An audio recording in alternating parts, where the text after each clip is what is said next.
Hi everyone. Housewife হিসাবে আমি জানি কিছুটা সময় আমাদের আনইউজ থেকে যায়। সেই সময়টাকে ব্যবহার করে কোনো রকম বড় ইনভেস্টমেন্ট ছাড়া শুরু করা যায় কন্টেন্ট রাইটিং বা ব্লগিং, নিজের একটা পরিচয় তৈরি করার জন্য। তাছাড়া যে কোনো বিগিনার্স যারা টেকনিক্যালি স্ট্রং অথচ শুরু করতে চাইছে নতুন কিছু, তারাও কন্টেন্ট রাইটিং বা ব্লগিংকে বেছে নিতে পারে। কন্টেন্ট রাইটিং বা ব্লগিংটা কী? যারা লিখতে ভালোবাসো, কন্টেন্ট রাইটিং বা ব্লগিং হতে পারে তাদের জন্য একদম পারফেক্ট কাজ। কন্টেন্ট রাইটিংটা হচ্ছে অন্যের জন্য আর্টিকেল লেখা, আর ব্লগিং হচ্ছে নিজের জন্য লেখা। কেন এটা হাউসওয়াইফদের জন্য উপযুক্ত?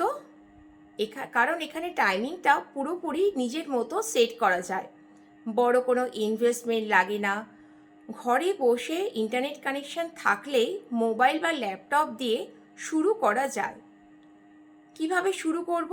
তুমি যে বিষয়ে জানো, যেমন cooking, family, fashion, kids, home management, craft, এই সমস্ত বিষয় দিয়ে ছোট আর্টিকেল লিখে 300 থেকে 500 ওয়ার্ডসের মতো শুরু করতে পারো। তারপর পরে ধীরে ধীরে বিভিন্ন বিষয় শিখে গ্রো করতে পারো। কনসিস্টেন্সি সাফল্যের চাবিকাঠি। কি স্কিল দরকার? সিম্পল বাংলা বা ইংরেজি লেখার ক্ষমতা, ইন্টারনেট সার্চিং নলেজ, ধৈর্য আর অনুশীলন। কোথা থেকে কাজ পাবো?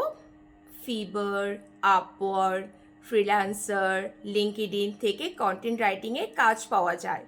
আর ব্লগিংয়ের জন্য ব্লগার বা wordpress.com ব্যবহার করতে পারো। কত টাকা আয় করা সম্ভব? প্রতি আর্টিকেলে 200 থেকে 1000 টাকা অবধি আয় করা যায়, নির্ভর করে কোয়ালিটির ওপর। আর ব্লগিংয়ের ক্ষেত্রে প্রথম দিকে আয় না হলেও পরে ট্রাফিক পেলে অ্যাডস, স্পন্সরশিপ, অ্যাফিলিয়েট লিঙ্ক, এগুলো থেকে আয় করা যায়। তাড়াতাড়ি গ্রো করার উপায়?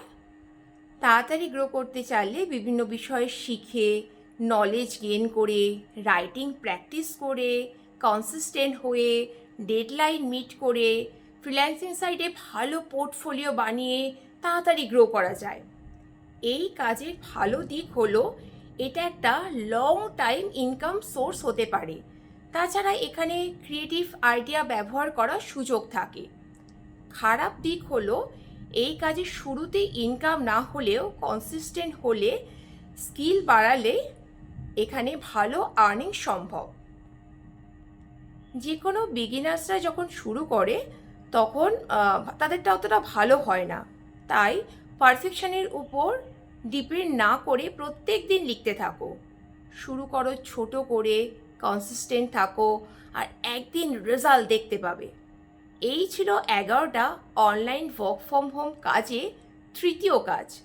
কেউ যদি সিরিয়াস থাকে বাড়িতে বসে আয় করতে, এটা তার তৃতীয় পদক্ষেপ।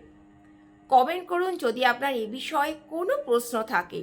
আর ভুলে যাবেন না চ্যানেলটিকে লাইক অ্যান্ড সাবস্ক্রাইব করে আরও নতুন নতুন beginner friendly work from home কাজের সাজেশন পেতে।